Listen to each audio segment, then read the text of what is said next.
بسم اللہ الرحمن الرحیم۔ جب کسی کے ہاں لڑکی پیدا ہوتی ہے تو اللہ تعالیٰ اس کے ہاں فرشتے بھیجتے ہیں جو آ کر کہتے ہیں، اے گھر والو، تم پر سلامتی ہو۔ وہ لڑکی کو اپنے پروں کے سائے میں لے لیتے ہیں اور اس کے سر پر ہاتھ پھیرتے ہوئے کہتے ہیں، یہ کمزور جان ہے جو کمزور جان سے پیدا ہوئی ہے، جو اس بچی کی نگرانی اور پرورش کرے گا، قیامت تک خدا کی مدد اس کے شامل حال رہے گی۔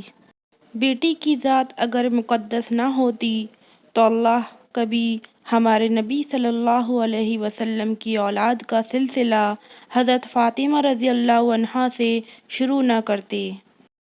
نبی کریم صلی اللہ علیہ وسلم نے فرمایا، جب کسی کے ہاں بیٹا پیدا ہوتا ہے تو اللہ تعالیٰ اس بچے سے فرماتا ہے کہ جا اور اپنے باپ کا بازو بن جا، مگر جب بیٹی پیدا ہوتی ہے تو اللہ تعالیٰ اس بچی سے مخاطب ہو کر فرماتا ہے کہ مجھے قسم ہے اپنی ذات کی، آج سے میں خود تیرے باپ کا بازو ہوں۔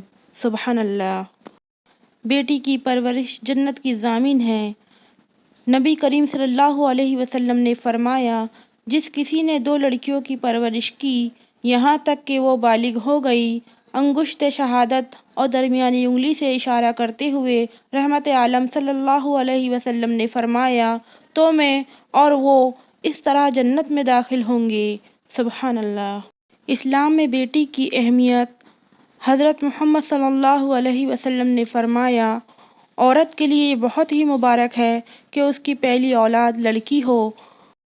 جس شخص کی بیٹیاں ہوں اس کو برا مت سمجھو، اس لیے کہ میں بھی بیٹی کا باپ ہوں۔ جب کوئی لڑکی پیدا ہوتی ہے تو اللہ فرماتا ہے کہ اے لڑکی، تو زمین میں اتر، میں تیرے باپ کی مدد کروں گا۔ سبحان اللہ۔